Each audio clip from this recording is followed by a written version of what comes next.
Joomla utilise MySQL comme serveur de base de données pour stocker l'ensemble des informations du site.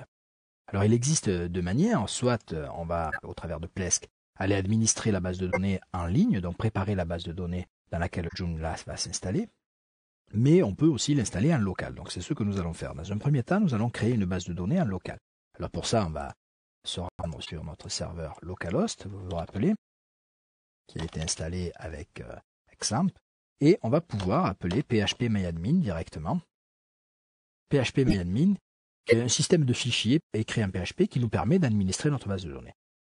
Alors voilà, ici nous sommes sur phpMyAdmin, donc ici la langue utilisée est l'allemand. On va pouvoir modifier directement dans la langue de notre choix, donc français par exemple, et donc instantanément tout se recharge avec des caractères beaucoup plus compréhensibles. Voilà. Pour créer une base de données, rien de plus simple, il suffit de venir dans ce champ ici, et vous allez créer cette base de données. Donc on va l'appeler par exemple blog Joomla. Une fois que vous avez appelé cette base blog Joomla, vous pourriez aller régler toutes sortes de paramètres, comme le mode d'encodage, le mode d'interclassement que vous allez utiliser, etc., etc. Ça aussi, ça fait partie d'un autre aspect de la programmation Internet, mais qui dépasse largement le cadre de Joomla. On va simplement se contenter de dire, on va créer une base blog Joomla. Tout simplement, on la crée. Dès l'instant où cette base a été créée, phpMyAdmin m'informe, me dit, la base de données a été créée, ok, et elle se trouve ici. Cette base de données ici, si j'appelle toutes les bases de données, si je reviens sur phpMyAdmin, vous voyez ici, j'ai l'ensemble des bases de données qui ont été créées. Et donc ici, on a des bases par défaut qui existent, qui ont été installées. Vous en avez une seule avec laquelle vous pouvez aller jouer, c'est la base test, qui vous permet de pouvoir prendre en main phpMyAdmin, éviter de toucher les autres, vous contrarierez le mode de fonctionnement de phpMyAdmin qui est basé là-dessus.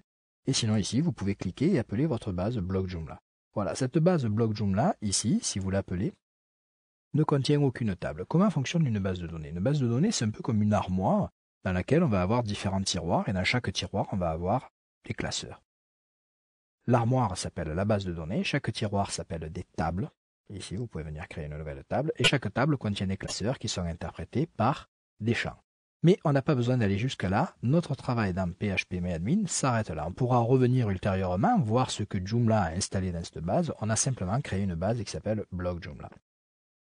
On pourrait venir maintenant créer directement dans phpMyAdmin ce qu'on appelle des privilèges, c'est-à-dire des utilisateurs. On pourrait venir créer des utilisateurs qui s'appellent administrateurs, qui s'appellent mon contributeur, mon collaborateur, mon visiteur, etc., en leur attribuant des mots de passe si on en avait besoin.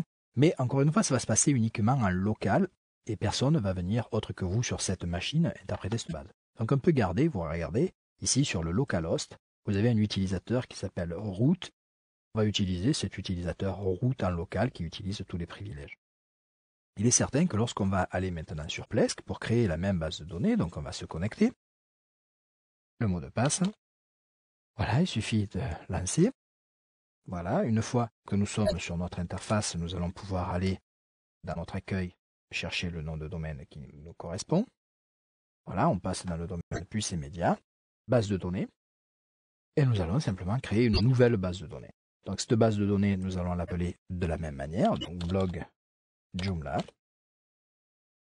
Voilà, c'est une base de type MySQL. En fonction du type d'hébergement que vous auriez, vous pourriez avoir plusieurs, PostgreSQL, etc. Vous pourriez avoir SQLite, etc. Vous pourriez avoir plusieurs types ou plusieurs modes de base de données. Ici, nous avons que MySQL, ça va très bien. Vous validez OK, et là, la base de données est créée.